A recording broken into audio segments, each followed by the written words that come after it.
Hey mini enthusiasts, how are you doing? Welcome back. I hope you're well and I hope you're having a great day. So I recently upgraded the differential on my classic Mini, and for the upgrade I chose the Mini Spares cross pin differential kit. Looks lovely, doesn't it? Now it's a little bit fiddly to build it up and set it up, and in this video I'm going to show you step by step how to do it. And I must say thanks to Paul Jeffries, because I hate reading instructions. So the first thing I did was go and check out Paul Jeffries' video as well. So I'll stick a link for that down in the description. I upgraded to a cross pin diff because I had issues with my old diff cage.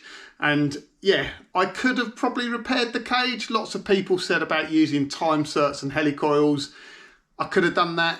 I didn't have them to hand, and really, it was an opportunity. A few people have mentioned about getting a cross pin diff with the extra torque and power I'll be running, and I just really took the opportunity to bite the bullet and go for the upgrade. But I've got to say, I'm really pleased with this, the quality of it, just how it feels.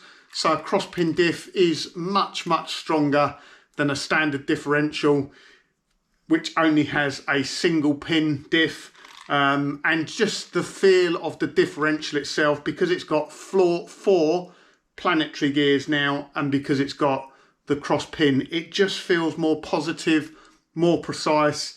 And I don't know how true it is, but I read some reviews actually saying you actually get better torque delivery through it and less torque steer, because if you think about it, with two planetary gears and a single pin diff, the torque's being transmitted basically every 180 degrees because you've only got two planetary gears, and in a cross pin diff it's every 90 degrees, so the torque is more evenly spread. Don't know how much truth there is in that, but I'm going with it. I'm taking it as a positive. So stay tuned, let's get this cross pin differential built up. Here is a brand new Mini Spares cross pin diff, which I'm going to fit. Got all the old ones stripped apart now. I've ordered new bolts. The bolts were quite expensive actually. They were £2 odd each, I think, and new lock tabs as well. So let's get this open and see what's in the box. Right, so first off we get some instructions. Might have mentioned I hate reading. It's not that I can't read, I just get bored. I lack attention span. So I have watched the guide by Paul Jeffries, and we've got to follow that. There is our lovely differential cage, and you can see with the cross pin diff in it. So it's actually 4 pins. You've got one solid pin going through and then 2 half pins, but it's called a cross pin diff. I've seen some people refer to it as a 4-pin diff, but you actually have to dismantle it to put it back together. It all makes sense in a moment. So we also get thrust washers, the new fibre thrust washers, and the thrust washers for the planetary gears. And then what we should get is 4 new planetary gears. So remember, the existing diff only has 2 planetary gears, but this obviously has cross pin, so you have 4. So that's why it's a lot stronger, a lot more robust, less likely to fail, and certainly won't wear as quickly. So there we go. And the final thing is you get a little Allen key in there. If Paul Jeffries' video is still right, I think in his one he said it was the wrong size Allen key. Maybe I got lucky, but this has to be disassembled and put together in a very specific way, so we're going to do that now.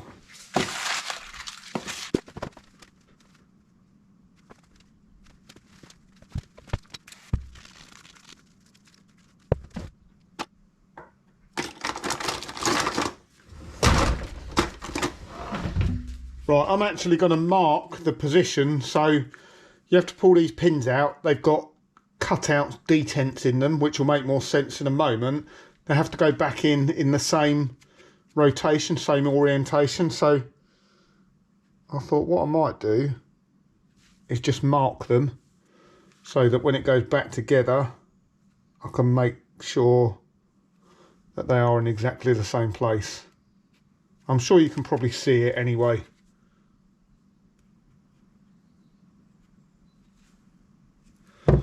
That might help me or it might not. So first thing we're going to do is remove this bolt here.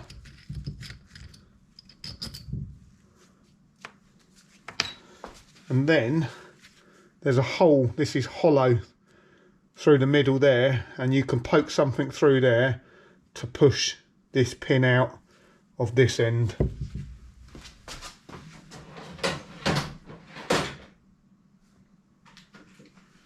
So to do that, I'm just going to try using this pick.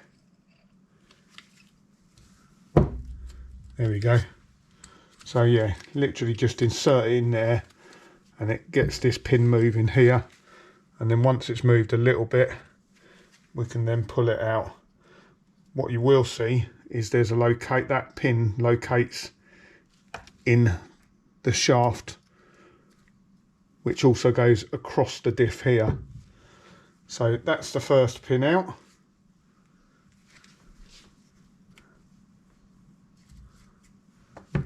Should really make sure I keep this all in the same orientation. That should allow me to poke the other way, hopefully.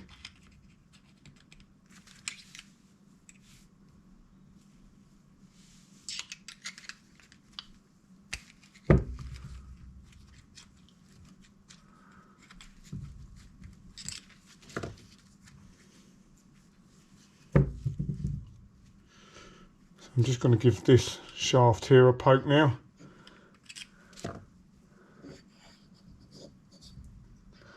And that pin comes, I'm not going to take it all the way out because I don't have to, but you'll see there's a hole in there, which is what that pin aligns with. And then you have the pin which goes the other way. And obviously, yeah, this shaft fits through there like that, and then you've got the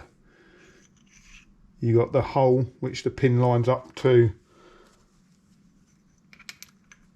So the whole lot goes together, something like that. And it's not square, it's not at right angles. So you need to make sure you're getting it right. Right, so the whole reason for doing that was basically just so we can get our output shaft in. Now this has got new fibre thrust washers on it, but I think I'm going to use the ones that it came with, just in case there's any problem.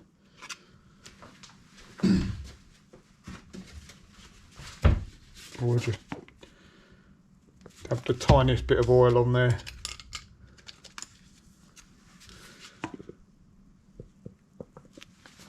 I'm sure they're the same, but you never know. Might be a slightly different thickness and it might cause me problems. So that's our planetary gear, not our planetary gear, our output shaft in. I'm going to put this in the vise now to make life a little bit easier.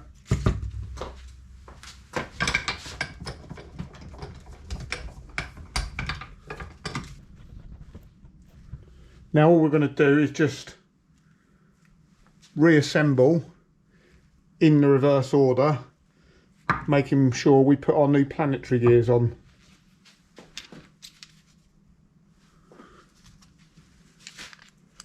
So first one's really easy because you've got lots of space in here.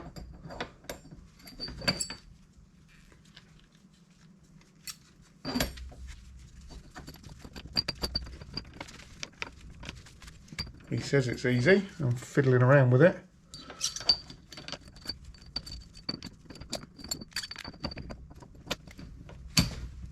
There we go. It's as easy as you want to make it. Right, next up,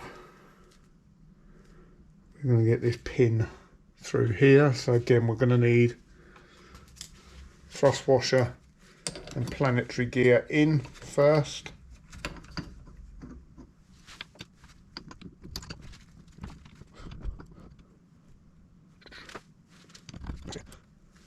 Like I say, it's very important, I'll show you in a moment, very important to keep it all in the same order because it's not at right angles. The pin is not at right angles.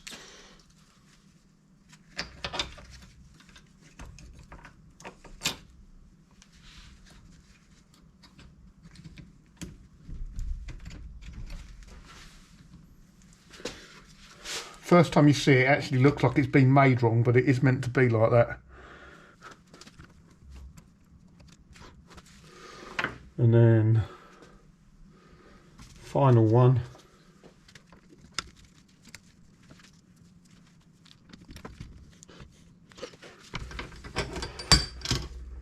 And now where I marked up the paint marks on there, I just need to make sure that they all line up now. So this one is slightly out, not paint marks, it was like a Sharpie mark. But I can just poke through the hole with a screwdriver or with a pick and get that lined up. So that's lined up. That has to be lined up, otherwise the pin wouldn't have gone in.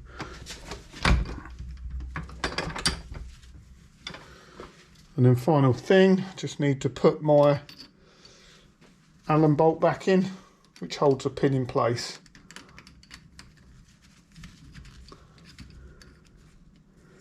Now, let me see if it says anything about torquing that up. Right, so it doesn't say about torquing this up. In theory, it can't come out because the crown wheel is going to be on the top. But I'm just going to put a very little bit of just Loctite on there, Threadlock.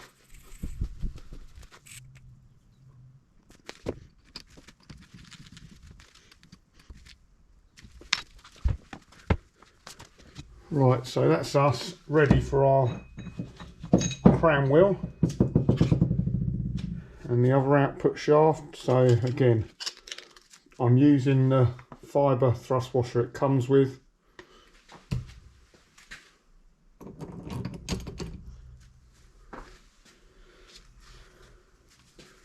And for orientation, again, I'm going to try and keep it the same sort of, I can't really keep it the same orientation. It doesn't really matter. On this one, I lined it up with the witness marks where the roll pin was.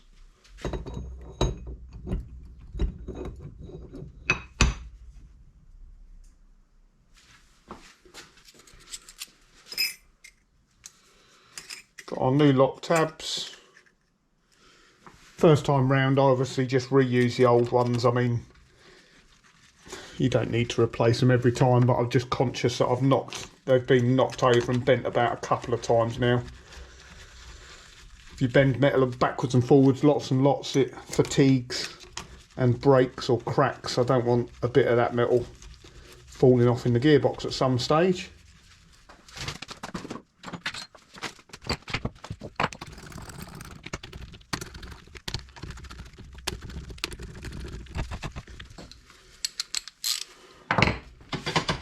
Right, we need to torque these up to spec. Look at that, doesn't that look pretty? And we need to make sure it doesn't bind up. Although with the new thrust washers in there, it can make it a little bit tighter than it would feel if it was sort of worn in a little bit.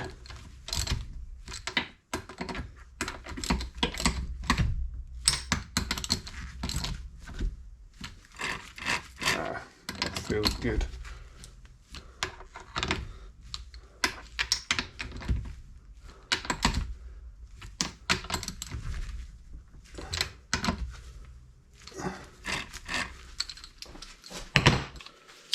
Right, so as before, I'm going to torque this up in 2 stages.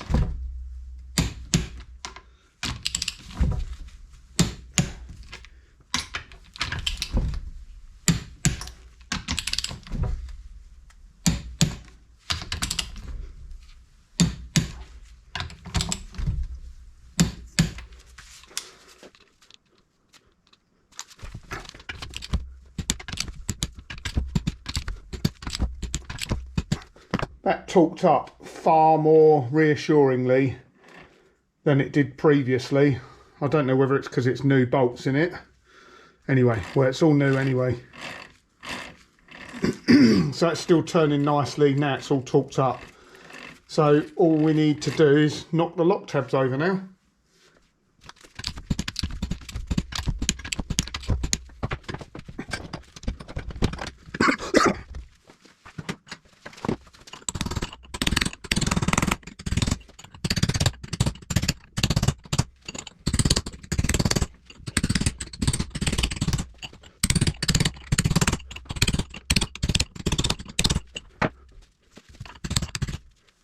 Lock tabs all done. Bearing back on.